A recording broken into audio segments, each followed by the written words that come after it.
I am here, just continue. Electric energy of class 10th, that is current electricity. Okay? And पिछले class में हमने कहाँ पे and किया था? That is the what? Resistance and Ohm's law को हमने डिफाइन कर लिया था. ओके? तो let's continue with factor affecting resistance. You are again most welcome in Krishnamurti School of Physics. And let's continue with factor affecting resistance. वो कौन से factor हैं, वो कौन से कारक हैं जिस पे किसी भी कंडक्टर का रेजिस्टेंस डिपेंड करता है. ओके? तो हमें उस पर अभी चर्चा करेंगे, उसके बारे में बताएंगे और उसका इफेक्ट भी बताएंगे. How they factor relates with resistance of A given conductor. First of all, उसमें सबसे first of one is the length of the conductor. Factor affecting resistance.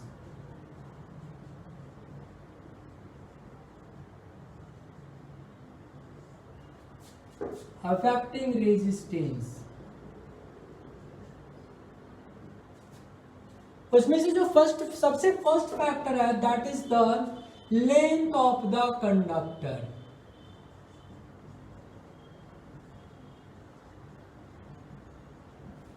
Second one is the cross sectional area.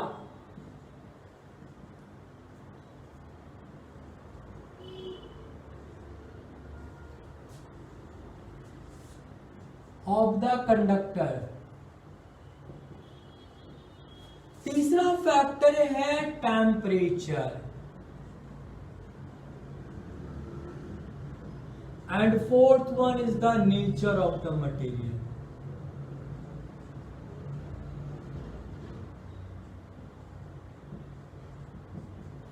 पहला तो clear होगा ना, जैसे कोई सा भी कंडक्टर जब हम यूज कर रहे हैं तो जो रेजिस्टेंस होता है वो डायरेक्टली डिपेंड करता है what? Length of the conductor. और डायरेक्टली मीन्स क्या? As we increase the length of the given conductor then there is simultaneous change in what? Change in resistance takes place. यानी as we increase the temperature there is simultaneous increase in resistance will takes place. ठीक है? तो दूसरा factor है हमारा cross sectional area. इसके साथ इसका रिलेशन इनवर्सली होता है. As we increase the cross-sectional area of a given conductor, there is a decrease in resistance takes place. And third one is the temperature. Temperature का effect भी वही होता है. If we increase the temperature, there is simultaneous increase in resistance takes place in a given conductor. It's not true for semiconductor, but semiconductor की बात अभी हम लोग नहीं करेंगे. Factor affecting resistance in a given conductor. चौथा point जो हमारा नेचर ऑफ द मटेरियल. अब सवाल है हमारा कंडक्टर किस चीज का बना हुआ है? Made up of conductor, semiconductor, insulator, alloy, metalloids etc. Conduction also depends, resistance also depends upon that, है ना? ठीक है. अब हम इसका मैथमेटिकल रिलेशन देखते हैं. How they are mathematically related, है ना? अब वहां पे एक अनदर क्वांटिटी डिफाइन होगा दैट विल बी रेजिस्टिविटी. क्या क्वांटिटी होगा? Resistivity. Now let's C.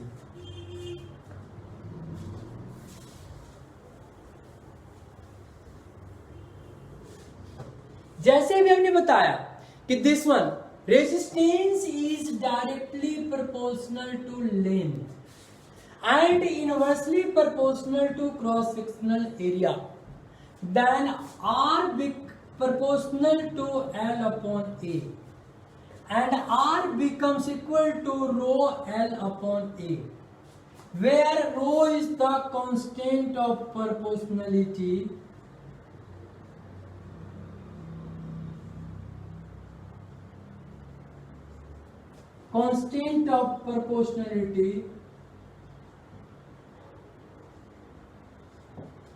called resistivity.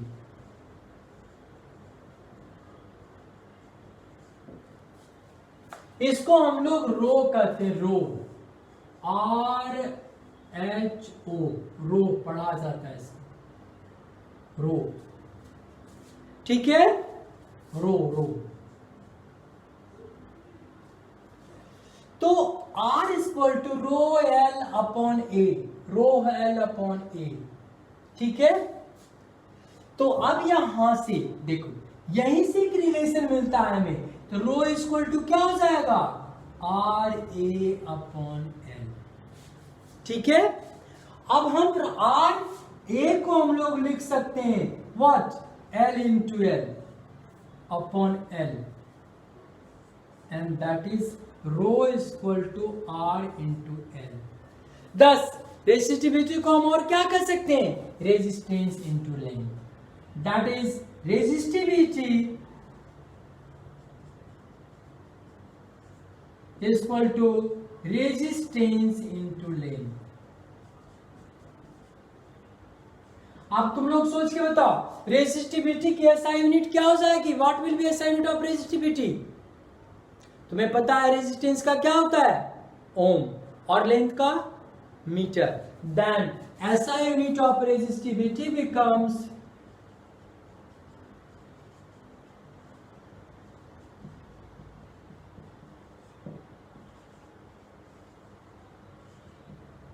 Om into metre, ohm metre, that is the SI unit of resistivity.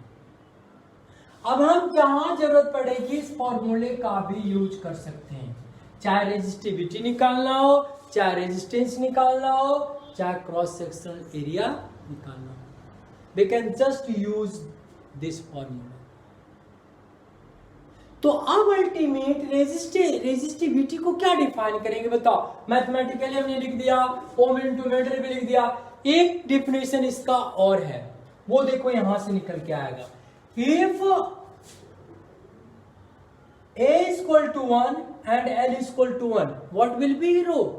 Rho becomes equal to R if L is equal to 1 and A is equal to 1.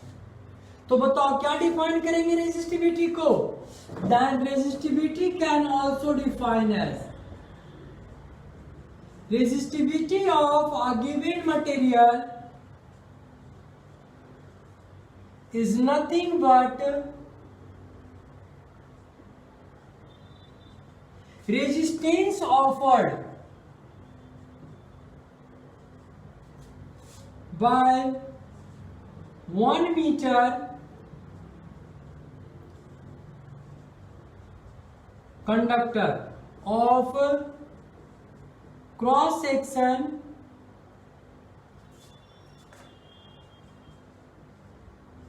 area 1 unit. This one is the definition of resistivity.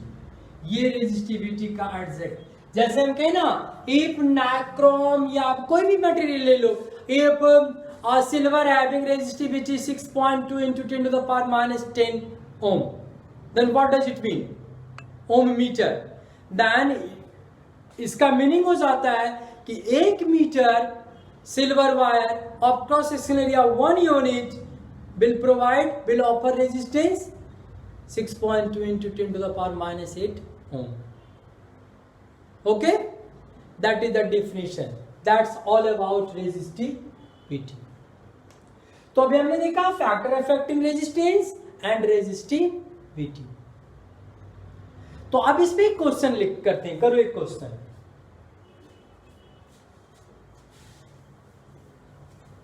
ये तुम्हारे book में होगा, if लिखो question, if length of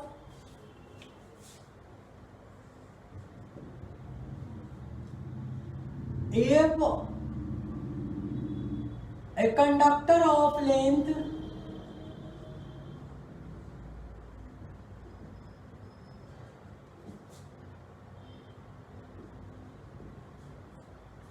L cut into 4 equal part, what will be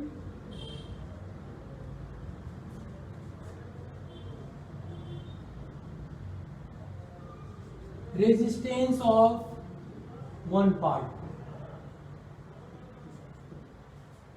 If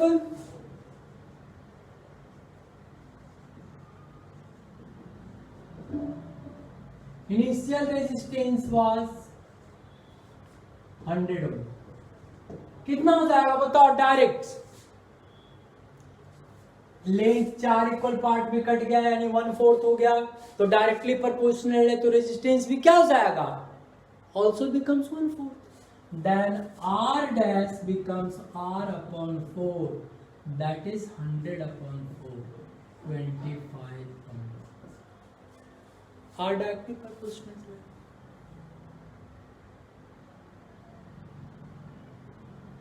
Similarly, if area increased by 4 times, what will be new resistance? 4 गुना हुआ है, inversely proportional होता है, तो जैसे ही हम एरिया 4 गुना बढ़ाएंगे हमारा रेजिस्टेंस क्या हो जाएगा? 1/4. Inversely proportional means that someone will increase then another will decrease. If cross section area becomes 4 times, resistance will be 1/4. Clear है? Now, अब हम लोग मूव करेंगे थोड़ा थोड़ा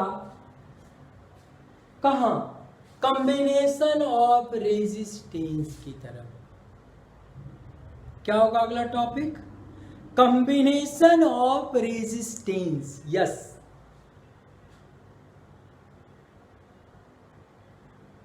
there are 2 type of combination. Resistance तो हमने समझ ही लिया ना.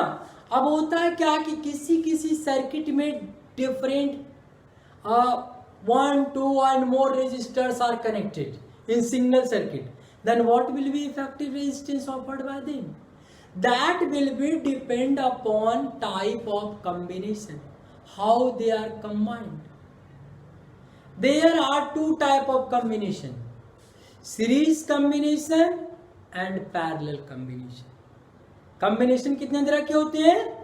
2 तरह के, series combination and parallel combination. और अब हम लोग निकालेंगे कि पैरेलल कॉम्बिनेशन में इफेक्टिव लेंथ के रेजिस्टेंस क्या होता है और सीरीज कॉम्बिनेशन में इफेक्टिव रेजिस्टेंस क्या होता है. इससे पहले हमें समझना पड़ेगा कि when a combination set to be parallel and when it set to be series. Just C,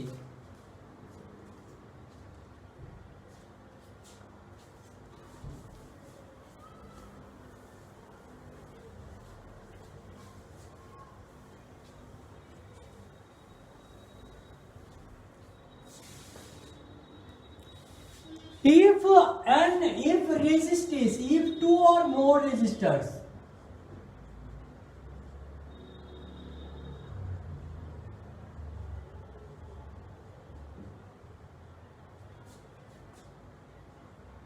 are connected in a circuit such a way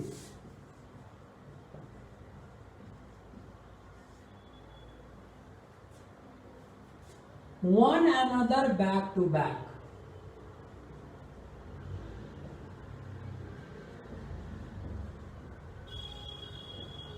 as shown, is called series combination.